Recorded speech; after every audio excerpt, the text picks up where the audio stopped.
In 2012, Canon released this little camera, the G1X. Now it's a compact fixed lens camera. It has a 1.5-inch sensor in it and 14 megapixels? Yes, 14 megapixels. Now, been out recently shooting with this and the Olympus E520, which is was from 2008.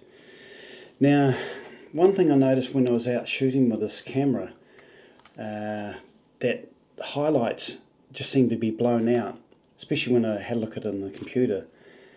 So today I'm going to run you through a couple of images I've taken on this little camera where the highlights have been blown out.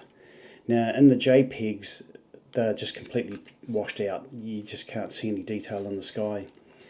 And so I opened up the RAW file and I was able to edit that. Now I'm going to go through, I'm going to record the screen for you and you can see my editing process on the Canon G1X to process the RAW files to get a decent image out of it.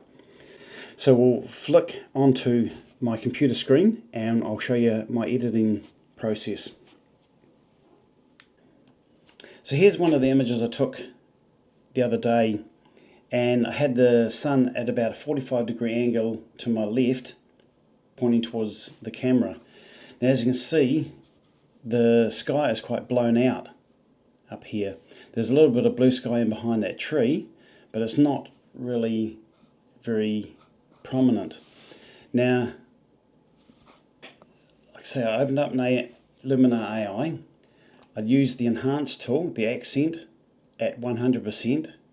As you see what difference that makes there.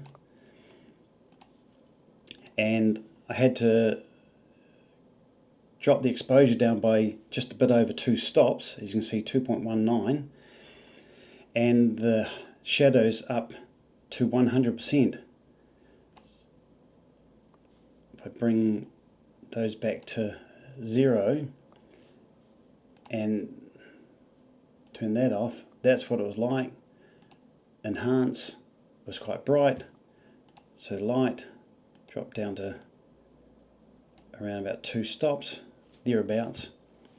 Shadows up to 100%, and you get a bit of blue sky up in here, but it looks a bit odd, looks a bit artificial really. And so I opened up the RAW file, and this has already been edited, by the way.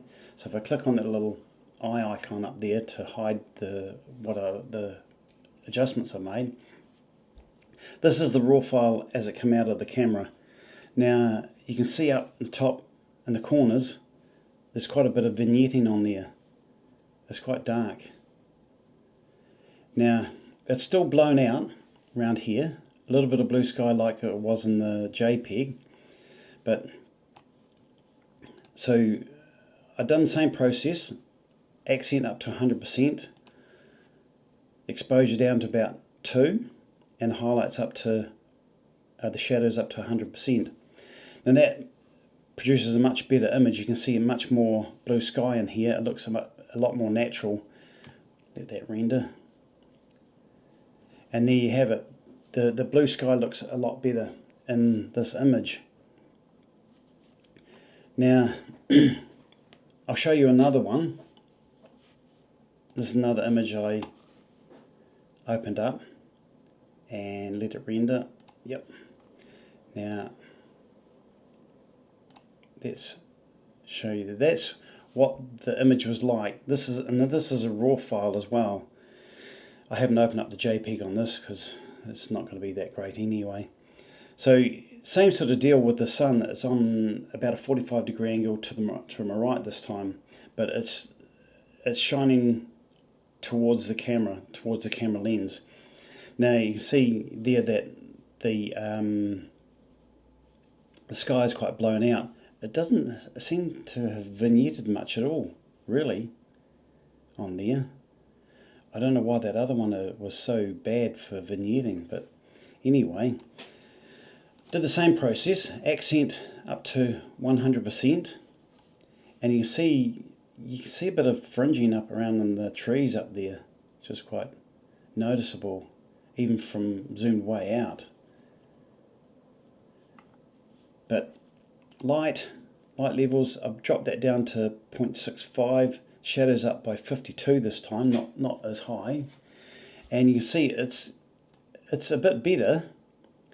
But one thing that Luminar has is these sky replacements. Now I've already selected one sky from here, and that makes a huge difference to the overall effect of this image.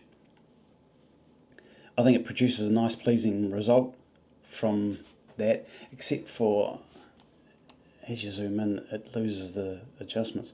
You can see a little bit excuse me, you can see a little bit in some of the trees, the branches, how it's not, if you zoom, that's when you zoom right in of course, but from back like that, zoomed out, it doesn't look too bad. I mean, I'll be pretty happy with that result. But I think that's done a pretty good job of recovering a photo that was washed out like that in the sky to give a much more pleasing result in Luminar AI. So there we have it, guys. Let's turn that around.